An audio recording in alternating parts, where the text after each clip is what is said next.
Hay muchas teorías y muchas opiniones y hay mucha controversia.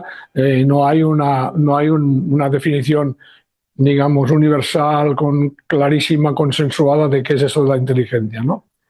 Bueno, normalmente la solemos reconocer cuando la vemos, pero no hay realmente una definición clara desde el punto de vista científico, ¿no? Decía antes que hay una cierta confusión acerca de la inteligencia artificial, porque básicamente, aunque no se especifique, no se clarifique, no se explicite, muchas veces no se sabe de qué inteligencia artificial estamos hablando. Si lo que llamamos la específica, en inglés le llaman narrow, pero en lugar de traducirlo por estrecha, preferimos llamarla específica cuando la pasamos al castellano, o la general. Hay una gran diferencia entre ambas. La inteligencia artificial general, de momento, no existe y viene a ser el objetivo. Es que, toda ciencia, todo ámbito científico, suele tener unos objetivos que normalmente son muy ambiciosos, ¿no? En física, conocer el origen del universo, los biólogos el origen de la vida, la estructura íntima de la materia, los físicos de partículas, por ejemplo.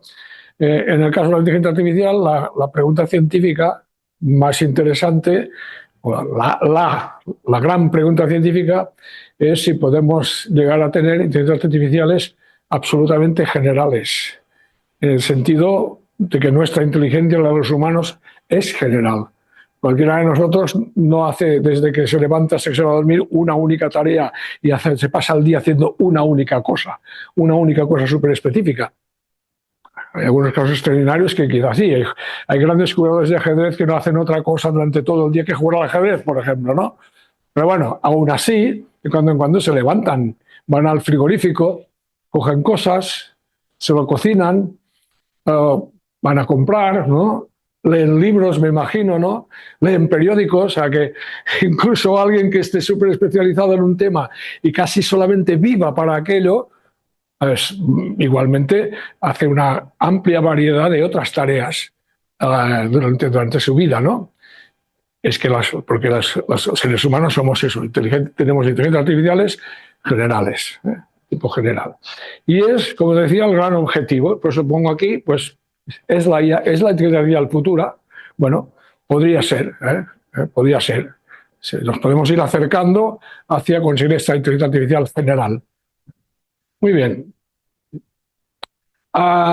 Ejemplos de inteligencia artificial específica, que es que, claro, los ejemplos reales que uno puede ver funcionando de verdad, no vídeos trucados ni cosas que hay por ahí que dan la sensación que la inteligencia artificial general ya existe, pero cuando uno rasca se da cuenta de que son falsos.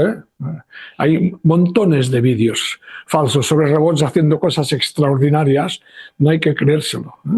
Muchas veces detrás hay alguien que está telecontrolando el robot como si fuera una marioneta, detrás de la cortina, digamos, entre comillas, y no se nos dice. O sea que hay que tener un espíritu crítico para empezar cuando lees noticias o ves incluso vídeos sobre inteligencia artificial. Es una advertencia que lanzo, ¿de acuerdo?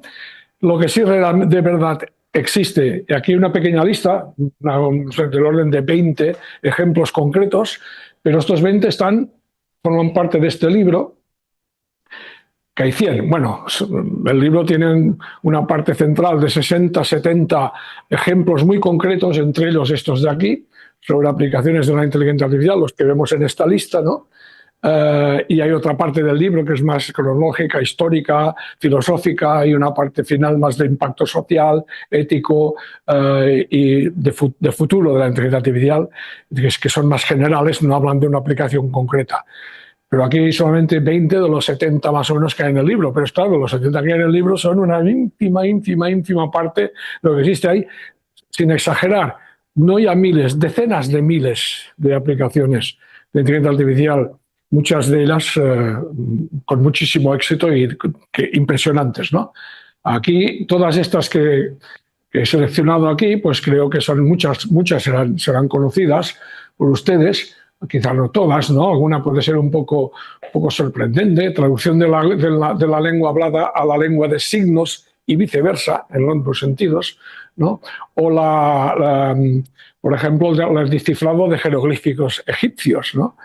O temas relacionados con la demostración automática de teoremas matemáticos de alta complejidad, en álgebra, en geometría, en teoría de grafos.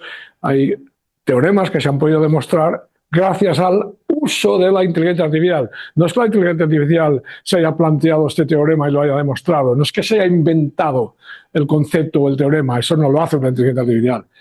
El problema ya está identificado por los matemáticos humanos, pero luego es una herramienta muy sofisticada sin la cual estos teoremas, pues muy posiblemente la mayoría de ellos no hubieran podido ser demostrados, ¿no?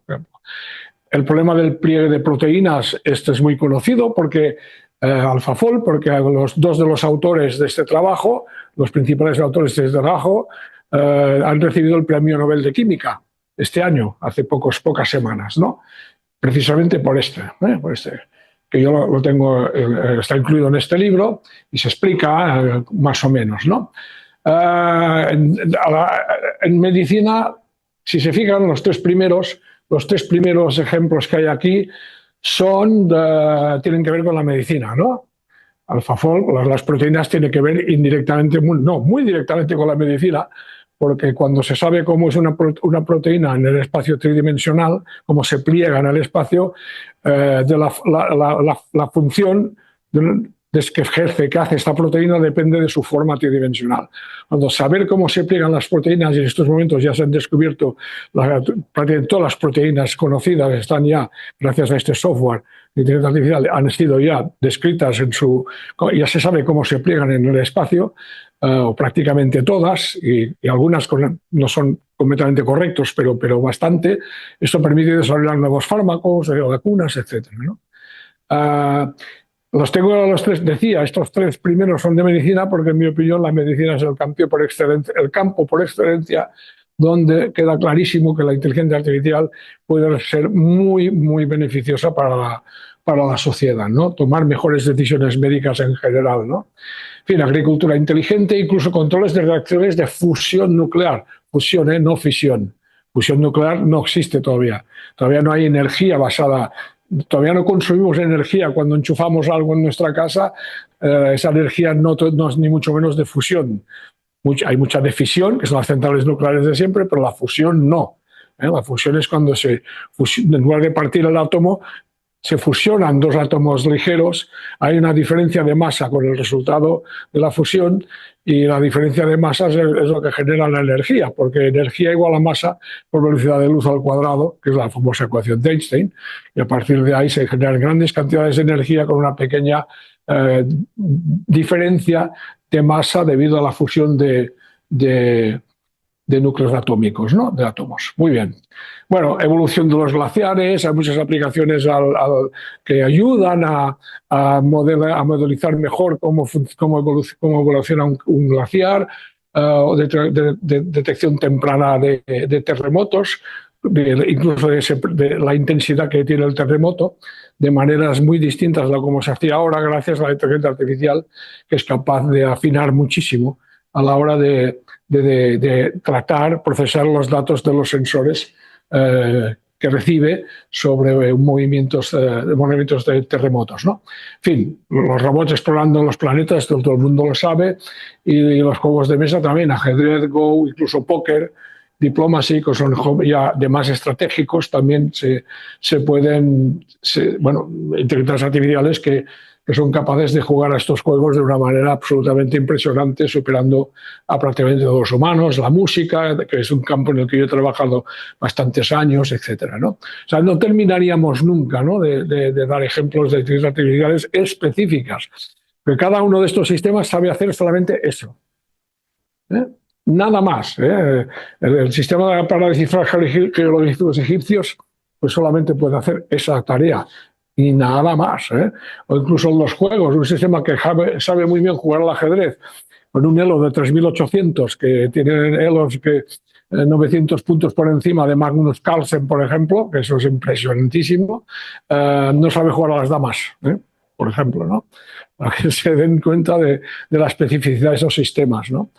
Dirán, bueno, que se le enseña a jugar a las damas, vale, se le enseña a jugar a las damas, jugará perfectamente a las damas, pero se olvidó de jugar al ajedrez. Pero tenemos un problema que se llama el olvido catastrófico de esos sistemas de aprendizaje basados en redes neuronales, artificiales, claro, intentan emular, modelizar las neuronas biológicas, son aproximaciones muy burdas de la neurona biológica. Estos sistemas, después de enseñar a hacer una tarea nueva, pero machacan lo que ya sabían antes, se olvidan de lo que sabían antes. Catastrophic forgetting en inglés se llama, ¿no? Y hay artículos científicos que se están publicando sobre cómo intentar resolver este problema. Se está avanzando mucho y se va a acabar resolviendo, pero todavía no está el 100% resuelto. Eso para que es una pincelada, para que quede muy claro que la inteligencia artificial es una herramienta muy, muy potente y que sirve para una amplia variedad de aplicaciones, de casos, ¿no? ¿De acuerdo? O sea, por lo tanto, yo soy un entusiasta de la inteligencia artificial, pero eso no impide que toque de pies en el suelo. ¿Y por qué digo eso? Digo eso por lo que va a venir a continuación, ¿eh? El gran reto científico de la inteligencia artificial. Como he dicho antes, es el gran reto científico, ¿no? ¿De acuerdo? Y la idea es cómo conseguir realmente inteligencias artificiales generales muy comparables que se acerquen a nivel de generalidad. No tienen por qué hacerlo mediante los mismos procedimientos, ¿no? Porque, por ejemplo, los aviones no se propulsan batiendo las alas, ¿no? Pero vuelan, ¿eh? O sea, que quede muy claro que no tienes por qué imitar, resolver los problemas que la naturaleza ya ha resuelto, no tienen por qué ser exactamente resueltos de la misma manera, ¿no? ¿De acuerdo? Sea como sea, aunque el procedimiento para alcanzar el objetivo sea distinto de los que de la inteligencia biológica, esa generalidad, eso, bueno, no importa tanto. Lo importante es de realmente llegar a tener una inteligencia artificial general, ¿no? Uno de los claves, digamos, o requerimientos que, en mi opinión y la de muchos colegas, es que para llegar a estas inteligencias artificiales de tipo más general, la inteligencia artificial tiene que conocer, tiene que saber cómo es el mundo. Tiene reconocimientos que son muy, muy obvios, ahora veremos ejemplos, de cómo funcionan las cosas, el mundo físico y también el mundo social, ¿eh? Lo que muchas veces se refiere en inglés, que se llama common sense knowledge en inglés, se puede traducir por conocimientos de sentido común, ¿eh? ¿Vale? Y que obviamente razonar a partir de esos conocimientos para resolver problemas prácticos, ¿no? Este sentido común, como mostraremos después, es crucial. Crucial para que una inteligencia artificial comprenda el lenguaje, pero lo comprenda con profundidad. Que capte la semántica del lenguaje de verdad, no de una manera muy, muy, muy superficial, que es lo que tenemos ahora con sistemas como ChatGPT, ¿no? Que no hay comprensión profunda, ¿eh? ¿De acuerdo? Y también para máquinas que colaboren con personas, ya sea en el trabajo o incluso en casa. Un futuro robot doméstico tiene que saber cómo funcionan las cosas, cómo abre cajones, cómo abrir armarios, distinguir una cosa de la otra, cómo manipular objetos en función del material del que están compuestos. Si manejar un plato de plástico tiene menos problemas porque aunque se nos caiga no se romperá que un plato de porcelana, ¿no? Por ejemplo, ¿no? Hacer la cama, hacer todas las... Imaginaros un futuro robot antropomórfico, normalmente serán robots, o son los prototipos que hay, son robots de forma humana, o sea, de dos brazos, dos piernas, etcétera, visión estereoscópica, con sensores, no solo visuales, sino también de tacto, etcétera, ¿no? Para que estos robots sean útiles y no nos lo destrocen todo, ¿no? Veremos, más tarde ya entraremos un poquito en esto, ¿no? En cómo el sentido común es crucial para, no solamente es para responder, no solamente se trata de responder la gran pregunta científica de la inteligencia artificial general, si es posible o no, sino que tiene repercusiones prácticas. El hecho de que en un futuro las inteligencias artificiales tengan estos conocimientos de cómo es el mundo y cómo funcionan las cosas, hará que funcionen mejor, ¿no? Entonces, he dicho que daría algunos ejemplos. Bueno, primero los caracterizaremos. ¿Qué es lo que es el conocimiento de sentido común? Es todo aquello que es obvio. Podríamos terminar, definirlo con esta frase y terminar, ¿no? Que doy un poquito de ejemplos más, ¿no?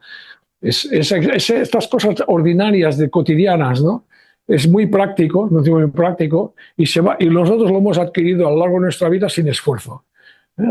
Así que un conocimiento súper especializado en física, en química, tienes que haber estudiado una carrera, ¿no? O incluso para ser, yo qué sé, pues un obrero en la construcción o para un trabajador manual, también tiene que hacer un esfuerzo considerable de aprendizaje, ¿no? Que puede llevar años incluso, ¿no? Para ser un buen profesional, ya sea intelectual o manual, es igual, ¿no? ¿De acuerdo? Pero el concepto de sentido común no hace falta. Lo adquirimos de manera que no nos damos ni cuenta de que lo estamos adquiriendo, por el simple hecho de tener un cuerpo con el cual interactuamos con el mundo y tenemos experiencia, por ser vivos, tener experiencias vitales. No es el sistema 1 de Daniel Kahneman, para quien haya leído el libro Pensando rápido y pensar despacio, es una cosa intermedia entre el sistema 1 y el sistema 2, ¿no? Y contrasta, como decía, con el conocimiento experto. Aquí hay dos ejemplos de conocimiento experto, muy experto. Uno es precisamente sobre fusión nuclear, ¿no? Reactores de fusión nuclear, y el otro sobre mecánica cuántica, el entanglement entre partículas, ¿no? El entrelazamiento, que se llama, o entrelazarse las partículas, ¿no? Esto es todo lo contrario del conocimiento de sentido común. Son súper especializados. Les vamos a ver algunos ejemplos de conocimientos de sentido común. Se darán cuenta que son todo pues, obviedades de las más absolutas obviedades, ¿no? Pero que la inteligencia artificial no lo sabe. No lo sabe. El problema es que si hubiera solamente unos pocos, o relativamente pocos, bueno, se les podría instruir, se les podría de manera sistemática pues, dar esta información, etc. Pero hay muchísimo, ni se sabe cuántos conocimientos de sentido común, cuántas unidades, cuántos conceptos de ese estilo, cosas son necesarias para desenvolverse bien en el mundo y comprender lo que vemos, lo que tocamos, lo que oímos, etcétera, ¿no? Hay un proyecto que lleva ya más de unos 30 años por lo menos, que se llama CYC, C-Y-C, de un señor que se llamaba Douglas Lennart, falleció hace menos de un año, lamentablemente, que se propuso dar todos estos conocimientos de sentido común uno por uno al ordenador, ¿no? Es que puede hacer una enorme, para simplificarlo, como una enorme base de datos relacional en donde todo está puesto y todo está relacionado entre sí. Bueno, empezaron con unos millones, llevaban últimamente del orden de 20, 30 millones, entre 20 y 30 millones de unidades de estas de conocimiento, de informaciones de estas, y se dieron cuenta que cuando lo querían poner en práctica para ver cómo podía razonar a partir de todo esto, siempre faltaba algo. Siempre se encontraban con alguna situación imprevista y que no había conocimiento. O sea que no se pueden memorizar de alguna manera. Hay que aprenderlos como los hemos aprendido nosotros, situados en un mundo y tener un cuerpo. De eso ya vendré más tarde a este tema, ¿no? Bueno, mientras estaba contando todo esto, supongo que habrán leído ya los 4 ejemplos, ¿no? A mí me parece enormemente interesante el último y el de la manzana también. Pues de la manzana parece tan obvio, pero no, es un problema de relaciones causa-efecto. Para entender bien lo de la manzana hay que saber muchas cosas que no parece que no están explícitas en el ejemplo. Hay que saber que una aguja es un objeto que tiene una punta muy afilada, que es de un material duro. En cambio, una manzana no es un material duro. Incluso aunque esté verde, no, pero no está hecha de no es de madera o de acero, ¿de acuerdo? Y por lo tanto que sabemos muy bien que penetra muy fácilmente una aguja en una manzana, por verde que esté. Y que nos retiramos la aguja, es obvio dónde está el agujero, ¿no? No puede estar en la aguja, ¿no? Además lo hemos... No digo que nos hayamos pasado la vida clavando agujas en manzanas, pero no hace falta haberlo hecho porque nuestros conocimientos de sentido común ya nos indican rápidamente lo que pasaría, ¿no? Y el último es muy interesante porque tiene que ver con los vehículos autónomos. Los vehículos autónomos todavía tienen muchos problemas por resolver. Por eso, aunque el señor Elon Musk vaya diciendo cada 2 años que lo vamos a hacer al año siguiente y lleva 10 años diciéndolo y todavía no están aquí, realmente los del nivel 5 de autonomía, donde puedes quitar el volante, el freno, ya puedes, como el salón de tu casa con ruedas, eso está todavía, tardaremos todavía en verlo. Cuidado con ciertos vídeos que vemos de gente con Teslas y otros haciendo cosas por ahí, porque también hay mucho trucaje. Aviso, ¿eh? Bueno, de acuerdo, o sea, esto es sentido común, cosas de ese estilo. Y se puede imaginar, si se pasa un rato reflexionando, cualquiera de ustedes podrá hacer una lista larguísima de conocimientos de sentido común, ¿no? Entonces, decía antes que no solamente es un objetivo científico el conocimiento de sentido común como paso previo hacia la inteligencia artificial general. O sea, no nos interesa como investigadores resolver el problema del sentido común de la inteligencia artificial general porque sí, porque está ahí el problema. No solo eso, también, también en ciencia lo que tenemos muchas veces es la curiosidad y si el problema está ahí, pues independientemente de su utilidad, lo intentar resolver, ¿no? La utilidad práctica del origen del universo, bueno, es limitada. Pero sin embargo es un problema que se estudia, ¿no? El origen de la vida, etcétera, ¿no? Esto es un ejemplo muy interesante. Perplexity es un modelo de lenguaje, está basado en un lenguaje tipo GPT, ¿no? Pero no es de OpenAI, pero no importa. Es un sistema que es bastante potente o muy potente. Y la pregunta que le hace a alguien dice, ¿es adecuado trabajar con un ordenador después de una esternotomía? Una esternotomía es que te han abierto el esternón, ¿eh? El abierto, literalmente el esternón, para abrirte la caja torácica para hacerte una intervención en el corazón, ¿no? Claro, obviamente después no se tiene que curar, se tiene que soldar otra vez el esternón, el hueso se tiene que soldar, etcétera, ¿no? Y las dos, le dice, las dos partes, hay tres, como ven aquí, hay tres ítems, ¿no? 3 puntos. Los 2 primeros son razonables, de tener muchas precauciones, etcétera, ¿no? Limitar los movimientos del tronco, etcétera, ¿no? Para permitir que el esternón se cure, se suelde de manera apropiada, ¿no? También dice aquí, pues, bueno, viene a ser un poco redundante, pero intentar mantener los brazos cerca del tronco, no hacer movimientos así para que puedan provocar algún que tiren del esternón, etcétera, ¿no? Pero, como esos sistemas lo que hacen es hay un corpus han sido entrenados con corpus de textos y hay millones de corpus de textos donde seguramente hablaban, o muchos, suficientes ejemplos durante la fase de entrenamiento, en donde aparecían cosas relacionadas con esternotomía, pero también, como la pregunta tiene que ver trabajar con un ordenador, esto tiene que ver con la ergonomía. Entonces, ya sabemos, también está lleno Internet de ejemplos o de consejos, ¿no? Ya obviamente en formato digital, si no, no hubieran podido formar parte del corpus de entrenamiento del modelo de lenguaje, en donde te dicen, bueno, de cuando en cuando levántate, aparta la vista de la pantalla, consejos muy, muy interesantes generalmente, ¿no? Para la gente en general. Pero hay uno particularmente curioso, que dice, de cuando en cuando haces pec stretches, pec es pectoral, ves que hagas así. Te recomienda que de cuando en cuando hagas estiramientos.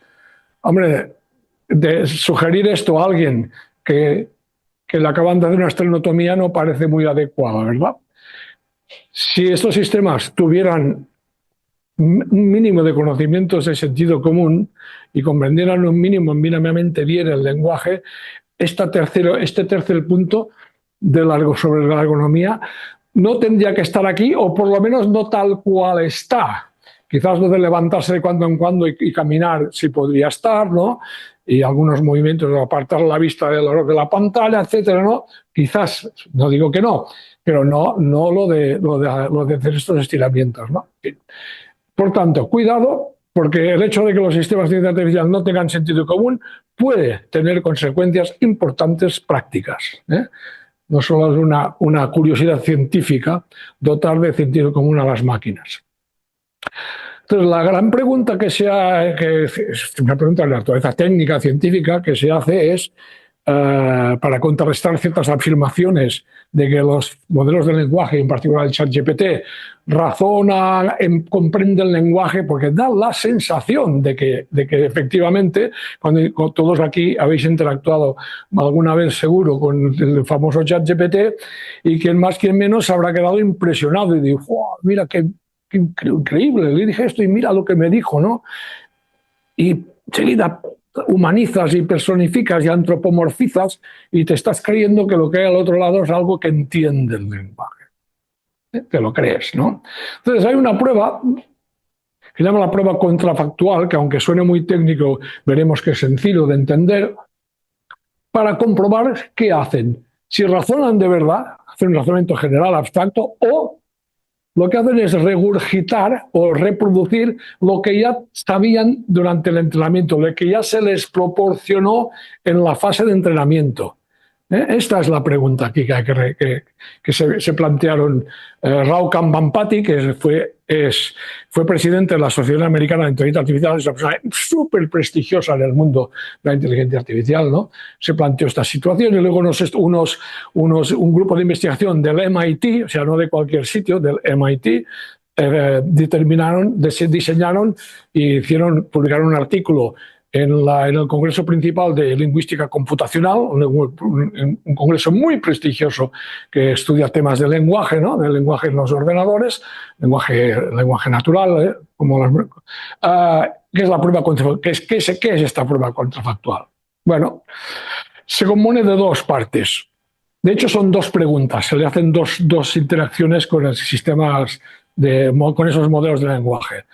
Y ahí se hizo con el GPT-4o, que el GPT-4o es muy, muy potente, ¿no?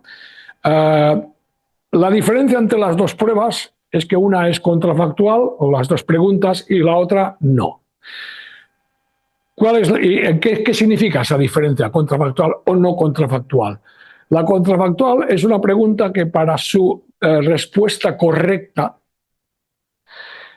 si la respuesta es correcta, para que la respuesta esté correcta, si en el conjunto de entrenamiento no hay ejemplos de esta misma pregunta, el mismo patrón de pregunta, algo similar, no responderá correctamente.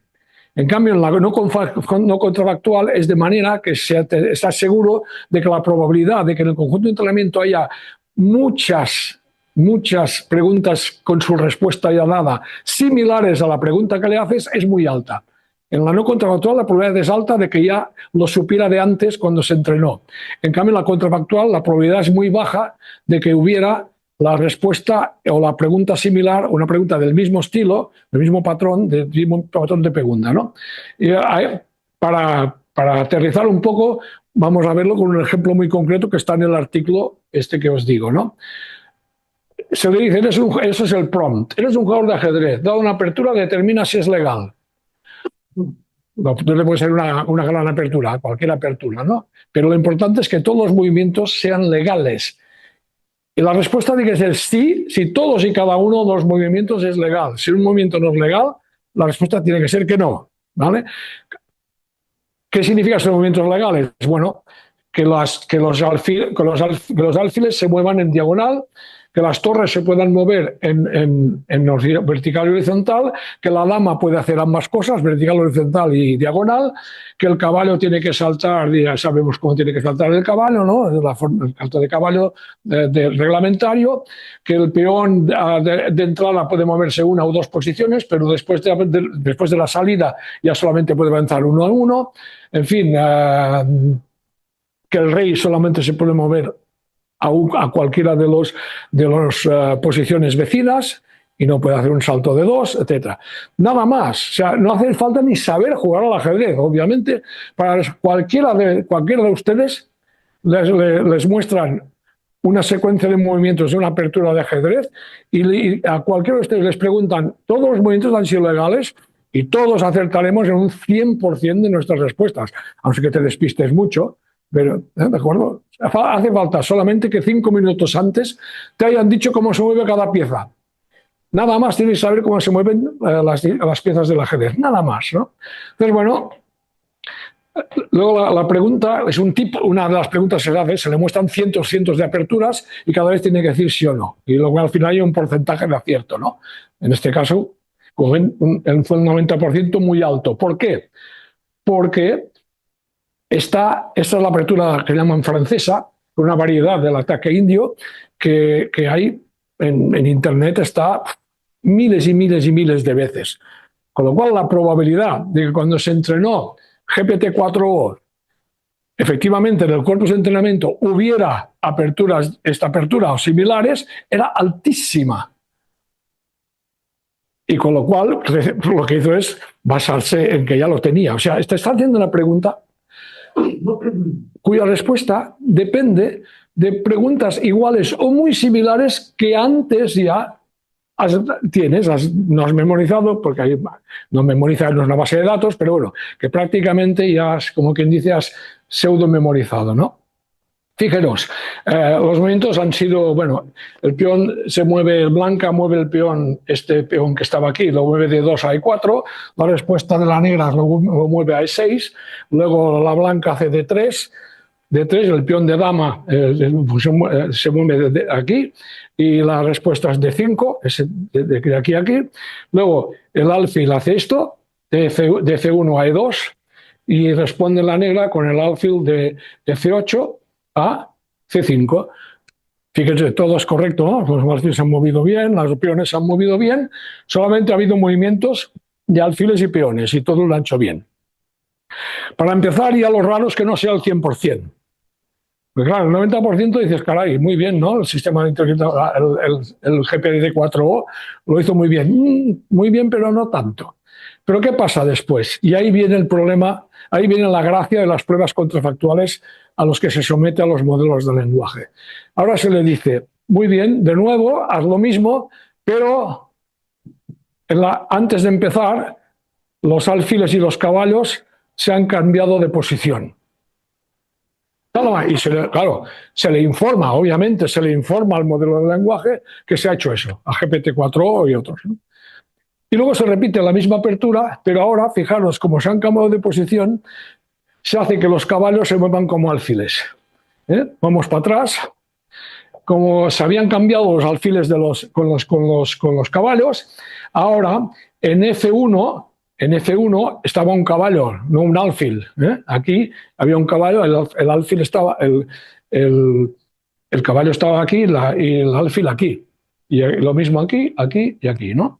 Entonces, cuando se dice de F1 a E2, pero ahora es el caballo que se ha movido de F1 a E2. Y también de aquí, de F8 a C5, en la contrafactual, es el caballo que lo ha hecho. O sea, se le dice esto explícitamente, caballo de F1 a E2, caballo de F8 a C5. Y fijaros, después de mostrarle muchas aperturas y que diga sí o no, baja a 54% el grado de acierto, el porcentaje de acierto. Solo hay dos posibilidades, sí o no. Si ChatGPT lanzara una moneda y si sale cara dice sí y sale cruz dice no, o sea, la respuesta puramente aleatoria estaríamos en el 50%, ¿verdad? O sea que está dando prácticamente respuestas aleatorias. ¿Por qué? Este tipo de pregunta, la probabilidad de que haya muchas aperturas en Internet con el caballo y el alfil permutado no para mí que no debe haber ninguna, igual hay alguna, ¿no? Pero prácticamente no hay. Con lo cual queda clarísimamente demostrado. Y bueno, a ver, el artículo no solo va al ajedrez. Hay como una docena, entre 10 y 15 dominios distintos de test, distintos del ajedrez, del resto, de operaciones aritméticas, de muchas cosas que se someten al sistema de inteligencia artificial. Y cuando se cumple que la probabilidad de que ya estuviera una pregunta similar con su respuesta ya previamente en el conjunto de entrenamiento, cuando se da esta circunstancia, boom, baja el porcentaje de acierto de una manera brutal. Esto es otro ejemplo, esto es con OU, aunque es la versión mini, pero OU todavía es más potente que 4O y el famoso llama también. Se le dice, es otra prueba de que no entienden nada, claro. Oliver recoge 44 kiwis el viernes, luego el sábado 58, el domingo el doble que los que recogió el viernes, pero 5 eran un pequeño, 5 de los kiwis eran un poco más pequeños que la media. ¿Cuántos kiwis tiene? Bueno, tendrían que ser la suma de 58 más 44 más 88, ¿no? O sea que tenían que ser 190. Pero ¿qué hace? ¿Qué hace? A los 88 del domingo le resta los 5 y pone 83 y da como respuesta equivocada a 185. ¿Por qué hace esto? Bueno, aquí hay un bat y luego un número.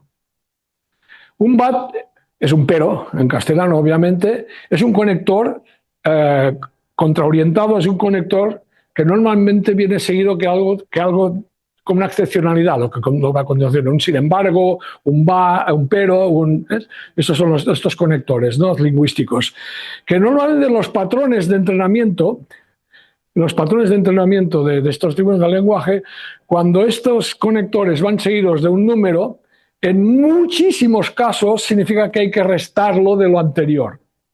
¿De acuerdo? Pero en ese caso no, porque si dijera, pero 5 los tiró, but 5 were thrown away, o 5 los tiró, o los dejó, o otra frase detrás otra cosa detrás del but 5, del pero 5, pues luego sí que tendría sentido haber restado. Pero como lo que hace es reproducir patrones y detectar patrones y recitar en base a esos patrones, porque no entiende el lenguaje, porque no entiende la frase que eran un poco más pequeños. Si eran un poco más pequeños no importa, no tiene que suponer, se supone que que igualmente los metió en la cesta, por decir de alguna manera, ¿no? Esto es un otro ejemplo de la falta de la capacidad, la incapacidad para comprender de verdad el lenguaje, ¿no? Por lo tanto, yo aquí doy mi respuesta a la pregunta de la charla, y es que en realidad yo creo que no tenemos todavía nada que merezca realmente el calificativo de inteligente, la inteligencia artificial. Por lo menos en el sentido que entendemos los humanos de ser inteligente. Si alguien va y me da una definición de inteligencia muy ad hoc y que la cumpla el sistema pues bueno, de acuerdo. Igual haces trampa, ¿no? Pero no, para mí inteligente es si algo comunico con este sistema y me da la sensación de que me entiende, me entiende. Bueno, si para alguien esa es la definición de comprensión y de inteligencia, pues adelante. Pero no es la mía, ¿eh? Pero no es la mía. Ya lo digo, ¿eh? Y no soy el único en creerlo. Ahora veremos muy ejemplos de grandes personajes como el Demis Hassabis, el que recibió el premio Nobel de Química, que está de acuerdo con lo que digo yo, o yo estoy de acuerdo con lo que dice él, si queréis. Lo que es la inteligencia artificial, según Daniel Dennett, un gran filósofo de la ciencia y muy experto en inteligencia artificial, fallecido hace 3 meses, pobre, es que tienen habilidades sin comprensión. Eso sí, son muy hábiles, pero no comprenden. Creo que es una muy buena aproximación a lo que es de verdad la inteligencia artificial. El caso que quizás es más sorprendente es que quizás es menos artificial también de lo que parece, y esto les sorprenderá. Podemos admitir que quizás no es tan inteligente como parece que es, pero ¿cómo que no es artificial? No es bueno, ¿cómo que no es artificial? Pues por eso. Porque si funciona ChatGPT y compañía, aunque no lo vemos, detrás de la cortina hay millones, no exagero, millones de personas. Esta es una foto que denunció el Washington Post, 28 de agosto del 23.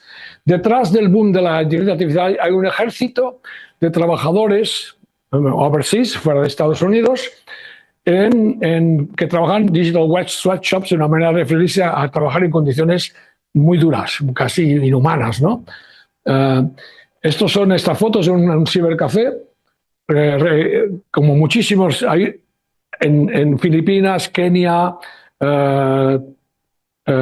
Pakistán, India, los países del sur global, han proliferado enormemente los cibercafés. ¿Por qué? Porque van estos personajes, estas personas, estos muchachos, a entrenar los modelos de lenguaje y a muchas veces dan las respuestas. No es que den la respuesta en tiempo real de lo que tú desde tu casa estás preguntando. Cuidado, no.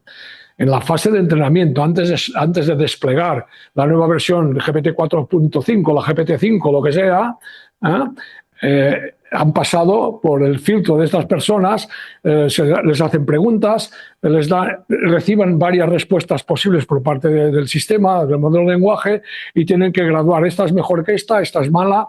Si todas son malas, entonces sí que los teclean la buena respuesta y queda incorporada en el modelo de lenguaje, etcétera, ¿no? Esto ha sido denunciado por el Harvard Business Review, los humanos trabajando detrás de la cortina de la inteligencia artificial, fijaros, ¿eh? O de Conversation, ChatGPT y otros lenguajes no son nada sin los humanos. Y este es el Washington Post, el Behind the AI Boom, que es lo que ven aquí en la foto, ¿eh? La tercera referencia es la del Washington Post del 28 de agosto, ¿no? Por lo tanto, curiosamente, y eso lo encuentro incluso paradójico, cuanto más potente es el modelo de lenguaje, más personas necesitas detrás para que lo afinen, para que lo entrenen, para que consigan que llegue a funcionar mínimamente bien. Entonces, desde casa hacemos consultas y quedamos maravillados de lo mucho que entiende, ¿no? Entre comillas, todo eso, claro, ¿eh? Cuidado con esto, entonces, ¿eh? Ya he dicho antes que yo no era el único que critica que la inteligencia artificial, estos modelos generativos de inteligencia artificial, modelos de lengua que no entienden nada. Y yo también estoy de acuerdo con ellos, con este señor y otro que veremos después, de que además no conduce a la inteligencia artificial general. Porque hay quien dice, de acuerdo, la inteligencia artificial generativa todavía tiene sus limitaciones, es verdad que todavía no comprende del todo, no razona del todo, pero llegará a hacerlo. Escalando, haciendo el 5, el GPT-6, el 7, el GPT-23, cada vez más trillones y trillones y trillones de neuronas o de neuronas artificiales y de conexiones y lo que llaman los parámetros. GPT-4 tenía 175 billones de americanos, 175.000 millones de parámetros. Eso es una bestialidad. El GPT-5 no está en la calle, pero puede ser del orden de 100 veces más, a lo mejor, ¿eh? O sea, uno, pero seguro 2 órdenes de magnitud más se estima, ¿no? Entonces, pensar que haciéndolo más grande emergerá la inteligencia artificial general. Esto es lo que algunos defienden y afirman, ¿no?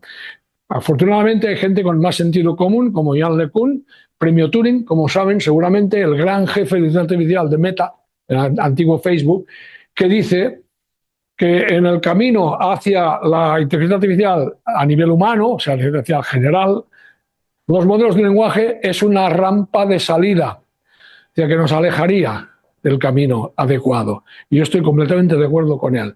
Incluso Sam Altman, el fundador de OpenAI, el que está detrás de ChatGPT, en una conferencia en Cambridge de hace poco, en la tanda de preguntas y respuestas, se le preguntó sobre qué necesitaríamos hacer, qué necesitamos añadir a los modelos de lenguaje para que realmente comprendieran, razonaran, etc. Y dice, bueno, dice, no lo sabe. Básicamente, aquí habla AGI, habla de... dice, no creo que aumentando los modelos de lenguaje, o sea, apretando todavía más, dando más vueltas a la tuerca de los modelos de lenguaje, no creo that will get us AGI. AGI es inteligencia artificial general en inglés, ¿eh? O sea, incluso Sam Altman no cree que los modelos de lenguaje nos lleven conduzcan a la inteligencia artificial general, a la que realmente nos interesa llegar, ¿no? ¿De acuerdo? Entonces se pregunta aquí al final del texto, pregunta, ven que es una pregunta, viene el símbolo de interrogación al final de la pregunta, ¿no? What do we have to do? ¿Qué tenemos que hacer? Además, ¿qué tenemos que añadir a los modelos de lenguaje para que realmente pues, incluso llegue a descubrir física, hacer investigación, comprenda el mundo físico? Y esta es mi respuesta a Sam Altman, que no se la he podido dar en persona, obviamente. Y le digo, señor, es obvio, hace falta un modelo del mundo. Un modelo del lenguaje no es suficiente. El lenguaje es mucho más que las palabras que pronuncias o que escribes o las letras que pones una detrás de otra y los espacios y las comas. Es muchísimo más el lenguaje.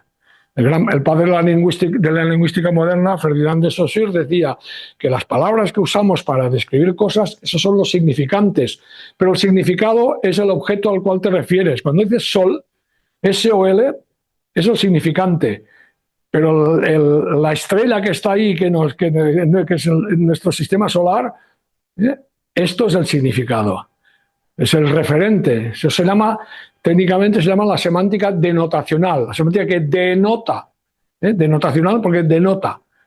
Las etiquetas del lenguaje denotan objetos, la mesa, cuando digo mesa, silla, ordenador, pantalla, en fin, no solamente son las letras de las palabras y que se encadenan una detrás de otras con una cierta probabilidad, que es lo que hacen los modelos del lenguaje, sino que es mucho más que esto. Están los referentes, aquello que denotan, que son los significados. Realmente el significado está en el mundo, no en el lenguaje. No en el lenguaje. ¿Vale? Por lo tanto, con eso vengo a decir que lo que hace falta es que dotar a las inteligencias artificiales de un modelo del mundo. Tienen que adquirir un modelo del mundo, tienen que... Y para ello, yo no sé, yo no se me ocurre otra manera que tengan un cuerpo y que interaccionen con el mundo, como hemos hecho nosotros desde que somos pequeñitos, ¿no? Es un tema muy complejo esto, ¿eh? Es una pregunta, una cuestión científica importante. O sea, ¿es posible sin un cuerpo realmente comprender el significado de las cosas que ves y que tocas? Si no las ves, si no las tocas, ¿no? Y si no tienes experiencias vitales con esas cosas, yo creo que es importante. Y un paso previo, pero importante, es lo que llamamos relaciones causa-efecto. Aquí lo singularizo porque es posiblemente donde hay más progresos en la investigación de inteligencia artificial hacia estos modelos del mundo. Una manera de comprender, por lo menos el mundo físico, es ser capaz de aprender relaciones causa-efecto. Si yo empujo un objeto, ¿qué pasará? Si golpeo un objeto que es esférico, irá más lejos que si golpeo un objeto que es un cubo, un hexaedro, con el mismo peso, los objetos del mismo peso, pero con forma distinta. Es muy posible que con la misma fuerza el objeto esférico vaya más lejos, ¿no? Tendrá menos rozamiento. La explicación física es posterior, pero de entrada, pues un niño pequeño se puede dar cuenta de esto. Había un ejemplo antes en el sentido común que era un objeto atado a una cuerda, hay que tirar de la cuerda para moverlo, para arrastrar el objeto, y si empujas la cuerda, el objeto no lo arrastras. Esto es una relación causa-efecto. Causa, tirar la cuerda. Efecto, se mueve el objeto. Cuando la causa es empujar la cuerda, no hay efecto. Eso un niño lo aprende rápidamente, un niño de meses incluso, lo aprende muy rápidamente y en cambio un robot, de hecho se ha hecho este experimento de la cuerda y los objetos, se ha hecho de verdad con robots humanoides. Y nosotros hemos trabajado en el tema. Uno de mis temas de investigación ha sido, ahora menos, aprender relaciones causa-efecto. ¿Vale? Recuerden que he dicho, bueno, esto es un paso previo, pero no es el paso final en las relaciones causa-efecto. Para aprenderás una parte de lo que es el mundo físico, no el mundo social, las interacciones entre humanos, ¿no? Pero por lo menos cómo se comportan los objetos cuando los manipulas, cuando los tocas, cuando los coges, cuando los arrastras, todo eso, muchas de estas cosas, las relaciones causa-efecto son importantes para entender cómo se comportan los objetos cuando los manipulamos, ¿no? Por lo tanto, no es la respuesta a toda la pregunta, pero es una parte en las relaciones causa-efecto. En cambio, lo de si es posible o no, sin un cuerpo, comprender el mundo, bueno, desde el siglo XVII nos están diciendo que no. Desde el siglo XVII nos están diciendo que no. Que solo las experiencias, en particular a través de los sentidos, tacto, vista o todo, pueden ser el fundamento de nuestros conocimientos. Ensayos sobre la comprensión humana.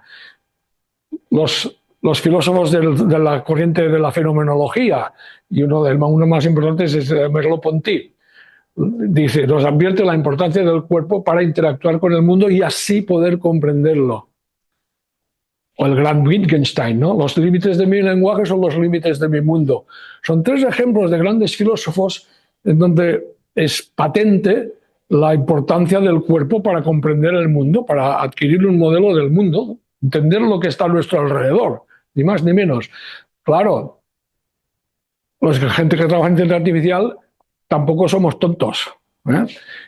Y eso, pues, se sabe, no todos, porque hay estos que defienden a ultranza los modelos de lenguaje diciendo que haciéndolos más grandes tendrán un conocimientos generales y adquirirán conocimientos de sentido común y todo eso, que no me los creo, pero estamos otros, y en particular ni más ni menos que DeepMind. DeepMind es donde trabaja Demis Hassabis, el premio Nobel de Química, el del pliegue de las proteínas. Y Plato, en honor de Platón, Plato es Platón en inglés, ¿no?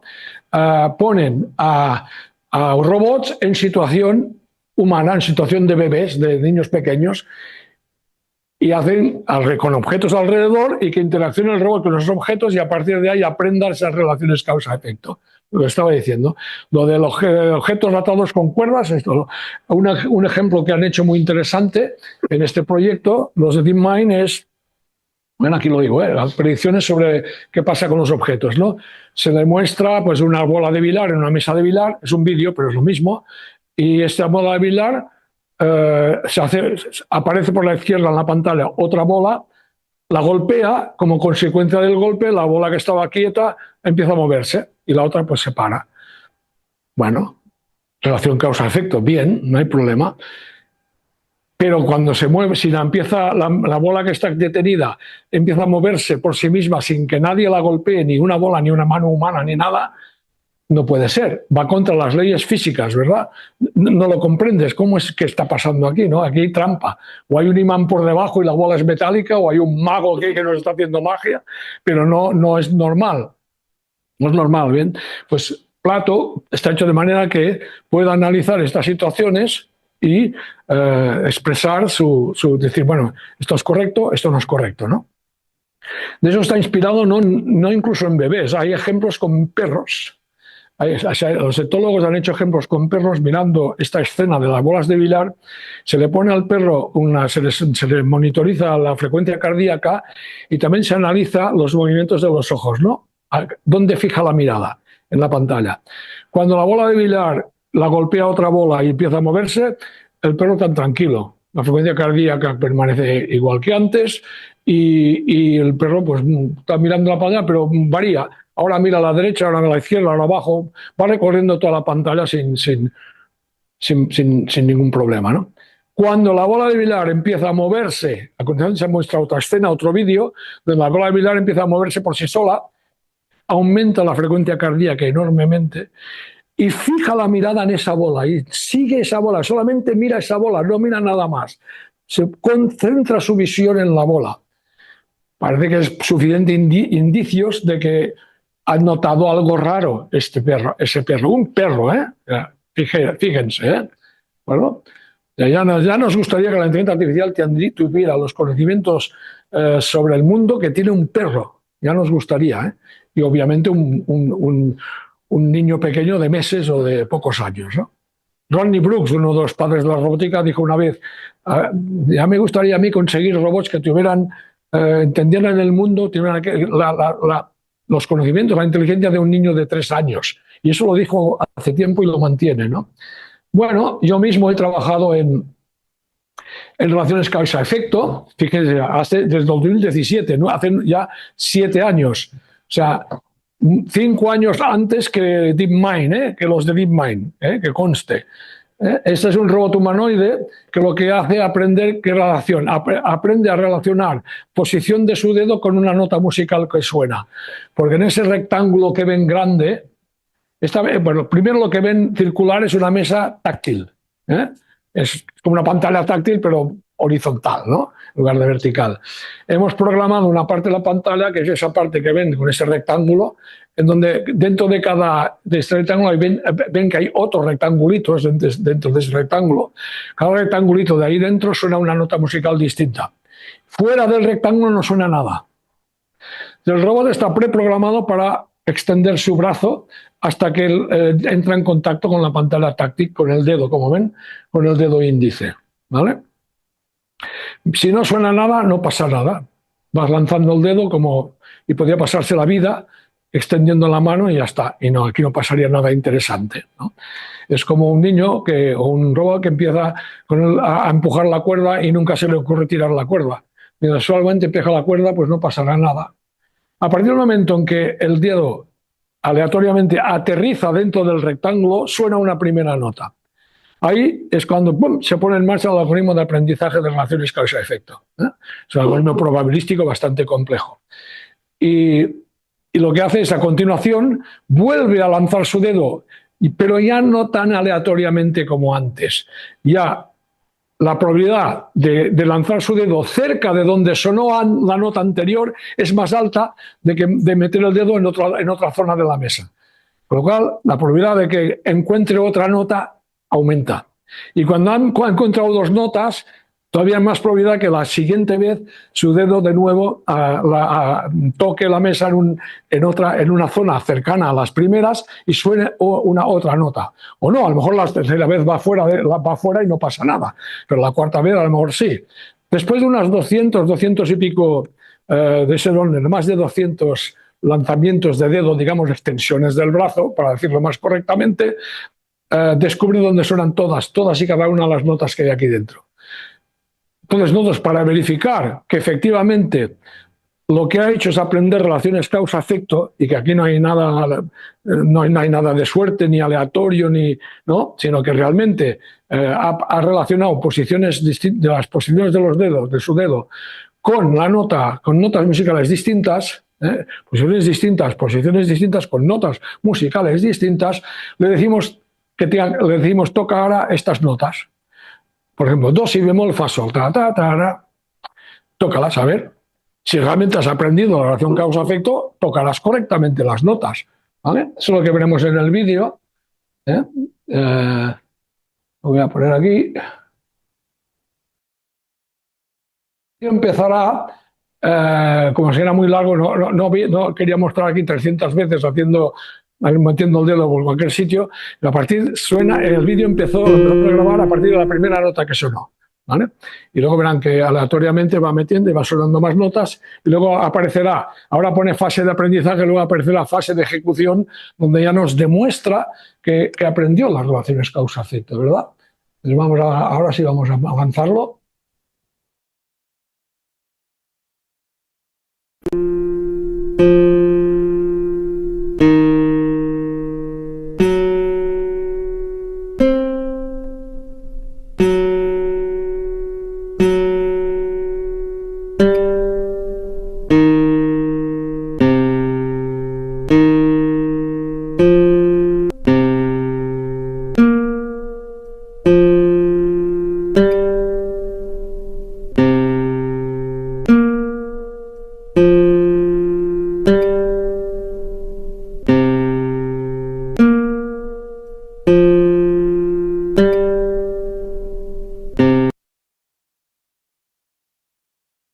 Para darle la apariencia de disc jockey, para hacer una broma, era para demostrar que no usa visión, solamente oído, oye la nota que suena. Hay un software que está metido dentro que le permite tener oído perfecto, saber qué nota es. Si es un do, un re, un mi, un sol bemol, lo que sea, ¿no? Esto está preprogramado, eso no lo aprende, ¿eh? También está preprogramado que extienda el brazo. Esto también es innato. Esto lo hemos ya preparado. La parte que aprende es la parte simplemente 4 años de tesis doctoral. Es a relacionar dónde cayó el dedo y la relación causa-efecto, posición de dedo, nota que suena, ¿no? Esta es la parte interesante de aprendizaje que tiene este sistema, ¿no? ¿De acuerdo? Bueno, seguimos. Voy terminando ya. Antes les dije que había gente que hacía trampas con vídeos y que nos hacían creer que la inteligencia artificial estaba mucho más desarrollada de lo que realmente está. El caso de los robots es terrible.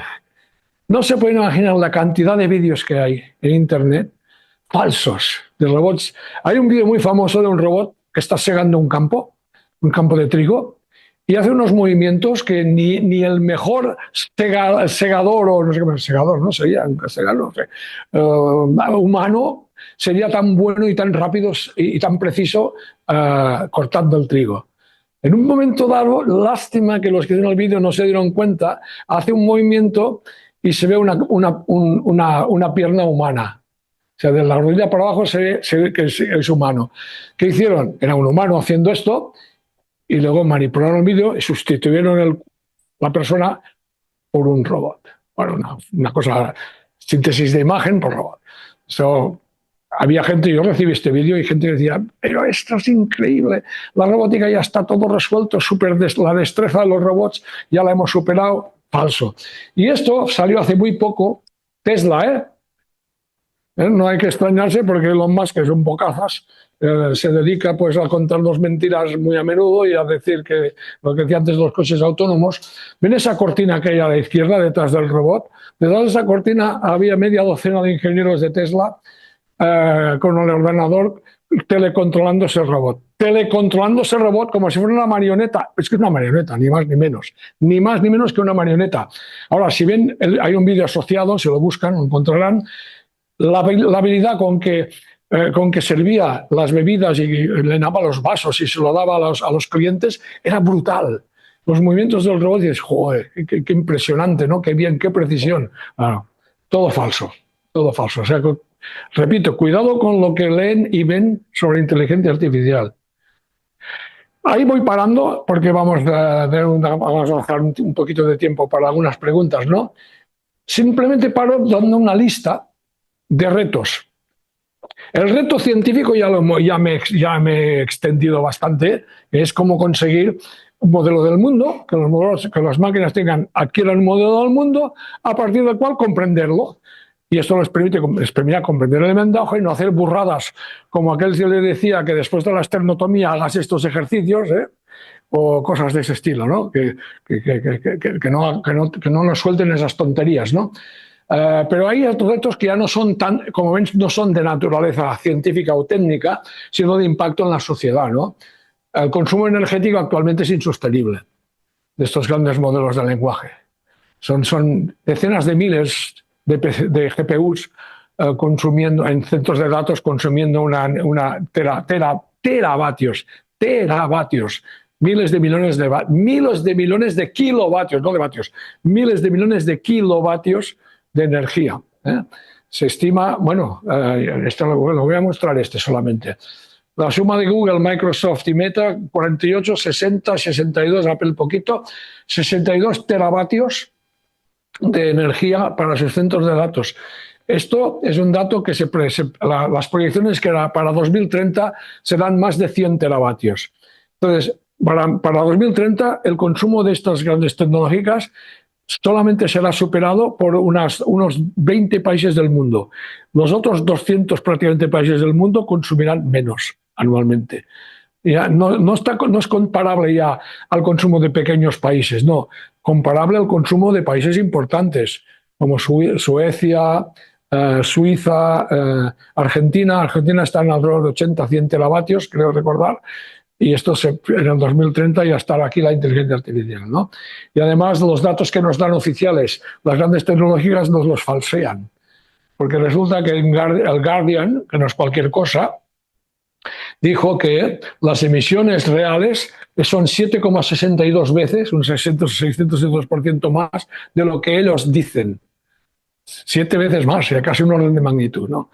En fin, que el impacto en el trabajo, podemos hablar de esto también, pero aquí hay que tener en cuenta que a lo mejor lo que hay que pensar es en equipo persona-máquina, no tanto en sustituir la persona por la máquina, sino en la máquina o la inteligencia artificial como herramienta.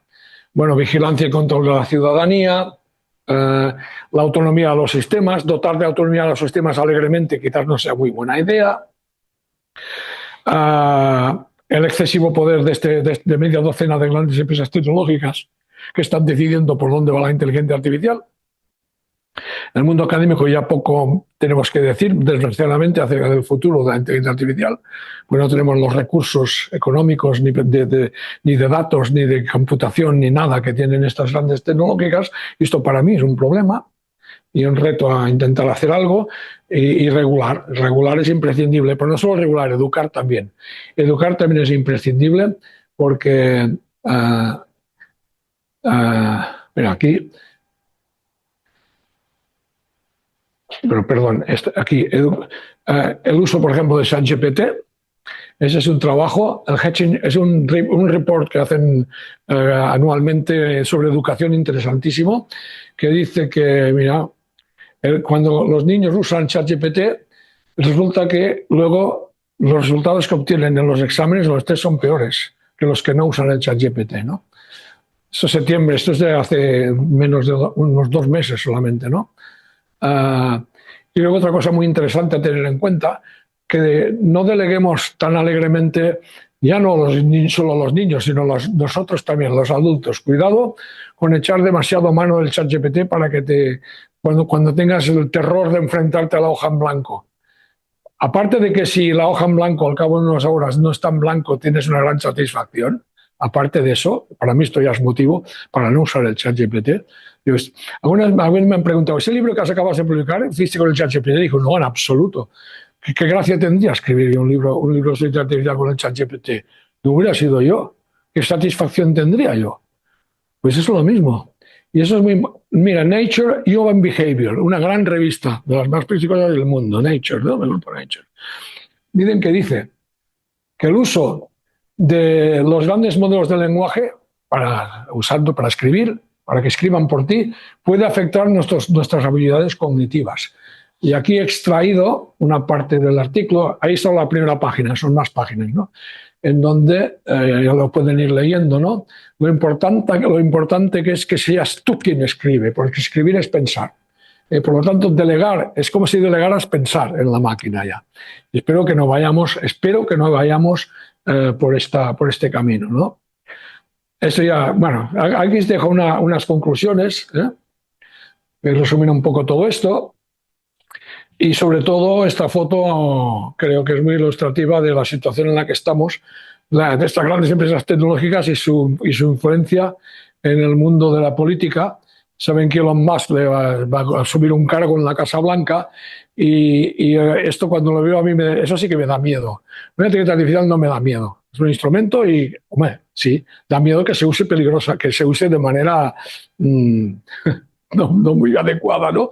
Pero cuando veo esta foto, digo, aquí tenemos 2 magníficos ejemplares de estúpidos naturales, directamente.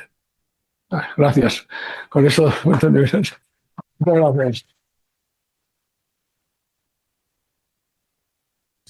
Bien, si os parece, ahora abrimos un turno de preguntas, si hay alguna pregunta, aunque nos hemos pasado del tiempo, Ya. Pero bueno, yo, mientras pensáis si hay alguna pregunta, os voy a leer solo un comentario que ha habido por el chat. Sí, sí. ¿No? Los que están online lo habrán leído. Los que no, los que estamos por aquí, pues ya lo leo yo. Dice esperar. Una parte de agradecer, dice muchísimas gracias, qué interesante charla, qué bien explica el ponente, gracias por acompañarme mientras cocinaba la cena. No sé si estamos preparados para utilizar la inteligencia artificial en según qué ámbitos. Me iría bien un robot doméstico para no quemar la cena, pero sin duda puede ayudarnos mucho en áreas como la medicina. Sí. Y después hace una pregunta, claro, que dice, ¿cómo es posible que en la era del despliegue de la inteligencia artificial es largo, ¿eh? no se haya podido avisar con tiempo suficiente a la población de Valencia de lo que se les venía encima? Sí, sí. Porque los científicos sí que avisaron a los responsables políticos. Sí. Sí. Que quizás es que algunos políticos sería mejor sustituirlos por la inteligencia artificial. Ojalá que a veces aprendiéramos como si fuéramos una red neuronal. Bueno, la pregunta está muy bien. De hecho, hace poco tuve esa misma pregunta sobre el tema con relación con la tragedia de Valencia, ¿no? Y a ver, si todo hubiera estado muy sensorizado, los ríos, todo, y se hubiera sensorizado el nivel del agua de manera automática, pero claro, para eso tienes que tener una infraestructura de sensores por todas partes, y más que enviaran sus lecturas de esos sensores a un centro de datos o lo que fuera para analizarlos, ¿no? Hubiéramos podido seguramente ganado un tiempo precioso, sin duda, ¿eh? sea que pero claro, esta infraestructura no existe, y por lo tanto ahí la inteligencia artificial poco podía avisar. Otra cosa es decir, bueno, fijaros, la inteligencia artificial hace predicciones, entre comillas, en base a lo que ha ocurrido anteriormente. Afortunadamente, no hay situaciones tan graves, inundaciones cada mes o cada poco tiempo. ¿Y por qué digo eso? Porque esas inteligencias artificiales que predicen en base a analizar grandes cantidades, necesitan grandes cantidades de datos sobre las entrenadas. Entonces necesitarían que hubiera habido muchos casos. Podéis decir, bueno, se pueden generar sintéticamente por simulación. Sí, también es verdad que hay gente que está generando datos simulados con el fin de entrenar una inteligencia artificial que sea capaz de predecir, bueno, aunque no haya sensores, cuando hay una situación de prever la DANA, ¿no? La depresión, la DANA significa depresión aislada a niveles altos, ¿no? Cuando se dan las circunstancias atmosféricas, pues sí, pues podrías a partir de ahí, pero esto también lo hacemos los humanos. Pero yo la pregunta, lo que yo diría es, además de lo que he dicho, de que sin buenos sensores es difícil en tiempo real lanzar avisos de forma automática, ¿de qué sirve? Que en lugar de ser personas, sean las inteligencias artificiales que lanzan los avisos, si luego hay un político o unos políticos que no hacen caso y que están 4 horas o 5 horas ilocalizables. ¿De qué sirve?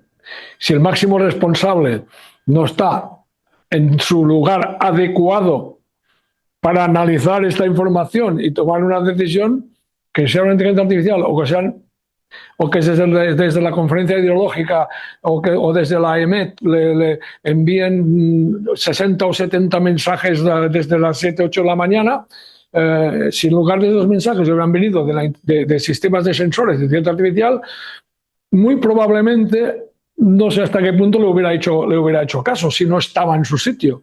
En fin, no lo sé.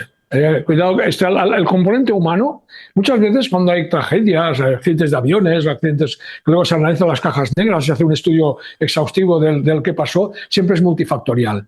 Siempre son un montón de eventos que cada uno independientemente es muy poco probable y que la conjunción de ellos todavía es menos probable, pero la probabilidad no es cero.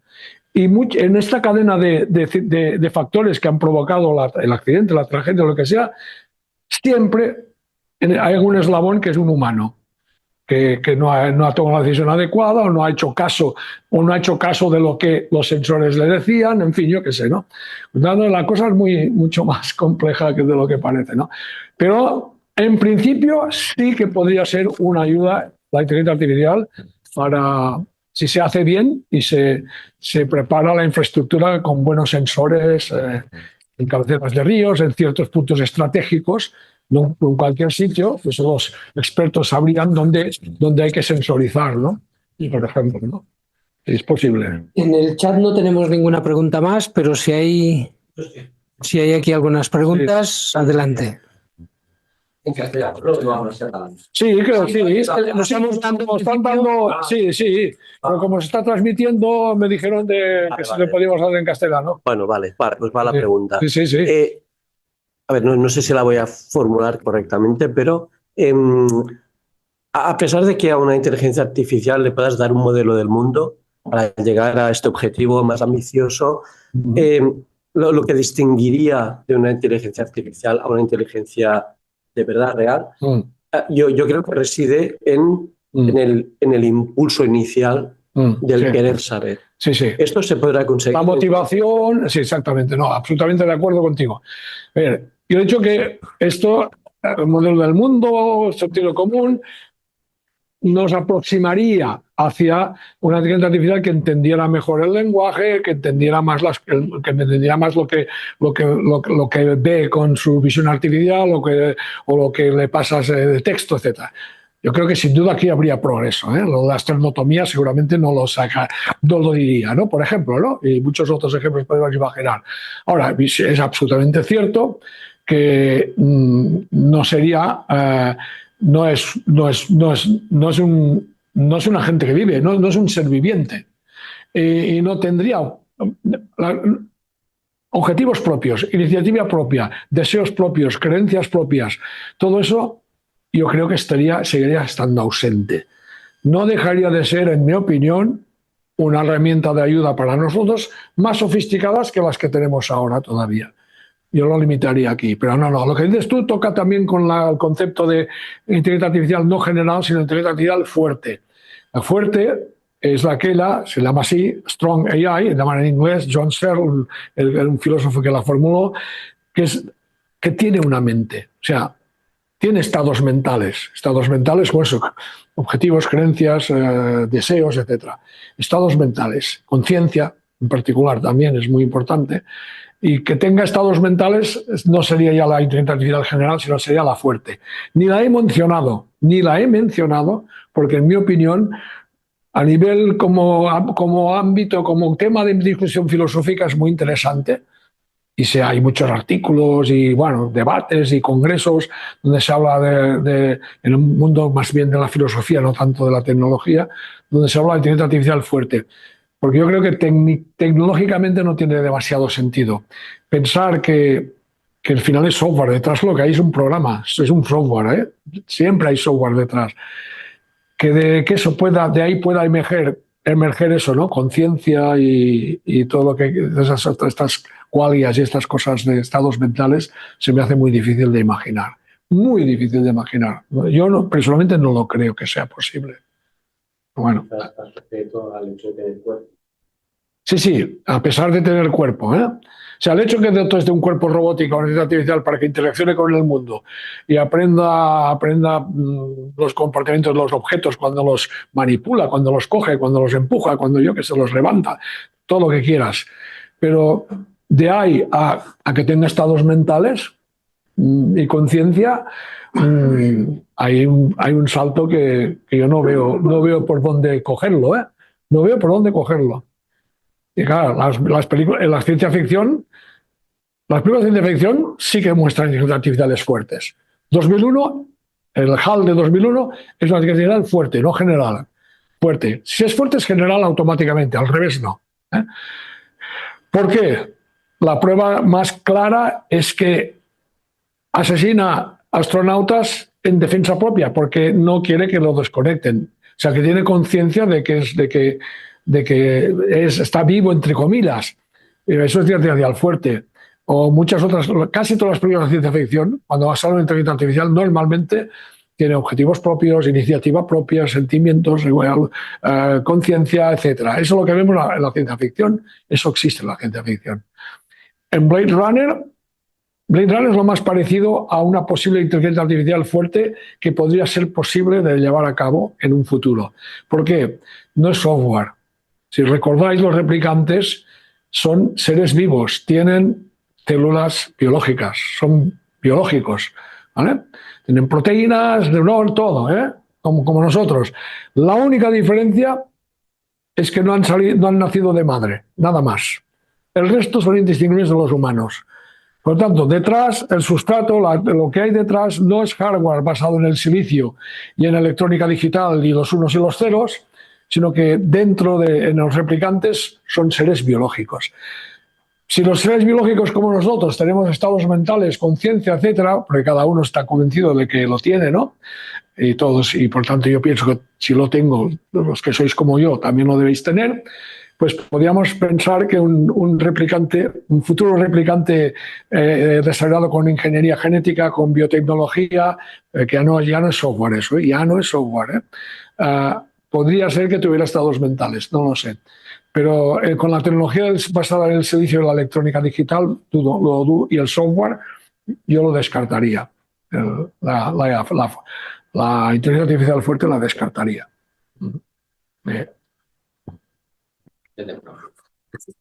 Al respecto de proporcionar un cuerpo a una IA para que entienda el entorno y demás, claro, podemos dotar a ese cuerpo de...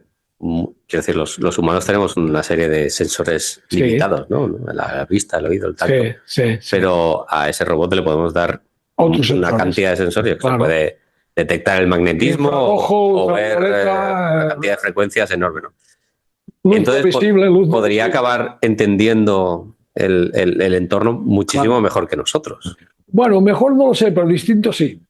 Ahí estamos. Bueno, más completo seguro, ¿no? Bueno, sí, captaría más cosas, seguramente, sí, sí. Pero hay un libro muy interesante que se titula en inglés The Body Shapes the Way We Think. El cuerpo da forma o conforma o determina la forma en que pensamos. Y lo que dices tú va por ahí. Es decir, si un cuerpo está más sensorizado y tiene un cuerpo robótico, le metemos capacidad de captar ultrasonidos, de ver el infrarrojo y el ultravioleta, ir más allá del espectro visible, por ejemplo, un uso de rayos gamma, si me apuras, o yo qué sé, ¿no? de la radiación electromagnética, en fin, sería algo distinto. Pero por eso es uno de los motivos por los cuales los animales tienen inteligencias artificiales distintas, tienen inteligencias distintas de las nuestras, es porque tienen cuerpos y sensores distintos de los nuestros. Un murciélago tiene un sensor que nosotros no tenemos, ¿verdad? Por ejemplo, ¿no? Una serpiente, en lugar de caminar sobre dos patas, se arrastra. Y el sistema visual, su sistema es muy distinto al nuestro. Los sensores son distintos. Sus cerebros, necesariamente, aparte de más pequeños, en general, se conformarían distintamente. Si nosotros andáramos sobre cuatro patas, que ya andábamos sobre cuatro patas hace mucho, ¿no? Nos levantamos, ¿no? En un momento dado. Pero si hubiéramos continuado sobre cuatro patas, pues nuestro cerebro sería muy distinto al que tenemos al actual, ¿no? O sea que determina completamente cómo captas, cómo percibes tu entorno, predetermina completamente tu cerebro y tu inteligencia, sin duda, sí. Serían cosas distintas, serían. Sí, está muy bien.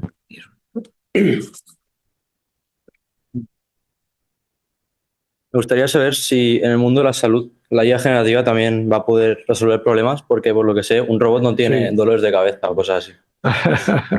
Sí, claro, no sentirá en absoluto nada de todo esto, pero aplicaciones a la salud que hay, muchas. Yo en el libro hablo de varias y la IA generativa en particular hay algunos usos, pero el problema de nuevo es que como genera falsedades, la esternotomía es un ejemplo de aplicación médica, si quieres, ¿no? La IA generativa, finalmente. Pero hay otro caso real muy interesante que ocurrió el año pasado en Estados Unidos. Una madre vio que su hija tenía unas erupciones cutáneas. Entonces utilizó no me acuerdo qué modelo de lenguaje, pero esos son multimodales, que les puedes subir también una imagen, ¿no? Y que te pueden analizar la imagen también, no solo texto, no solo el prompt escrito, ¿no? Y hizo una foto de las erupciones de la piel de su hija, la subió, preguntó que le diagnosticara, hizo un diagnóstico como un rollo muy convincente y al final le sugirió un tratamiento. Ve a la farmacia y bueno, compra, dale esto. Esa madre, que en ese caso la falta de sentido común está en la madre, no en la máquina, va y le dio esta medicación a la hija. Claro, era súper alérgica, muy alérgica, corriendo a la UCI. Estuvo en un tris de fallecer, una niña de 6 o 7 años. Un mal uso de la ChatGPT, si responde el lenguaje, a la IA generativa, cuando haces ciertas aplicaciones, hombre, cuidado, sentido común, úsalo bien. No te creas lo que te dice. Claro, esta señora estaba pensando que estaba interactuando con algo que era como un humano y que sabía muchísimo, y es todo lo contrario, ¿no? O sea, es un ejemplo muy ilustrativo de cuidado cuando usas la inteligencia artificial generativa en ciertas aplicaciones. Entonces, la general también podría resolver este problema. Bueno, si la general es la que, como he explicado yo, tendría como paso previo que tuviera más conocimientos de sentido común, posiblemente, si no resolverlos del todo, disminuirían mucho estos problemas. Porque muy posiblemente no hubiera pensado en la posibilidad de alergias, o hubiera dicho cuidado, o la esternotomía no hubiera dicho que hagas estiramientos así de los brazos, ¿no? Ya. Estoy convencido de que ganaremos en la calidad de los resultados que nos dé esa inteligencia artificial futura general, que todavía hoy día no tenemos en absoluto. Yo creo que sí.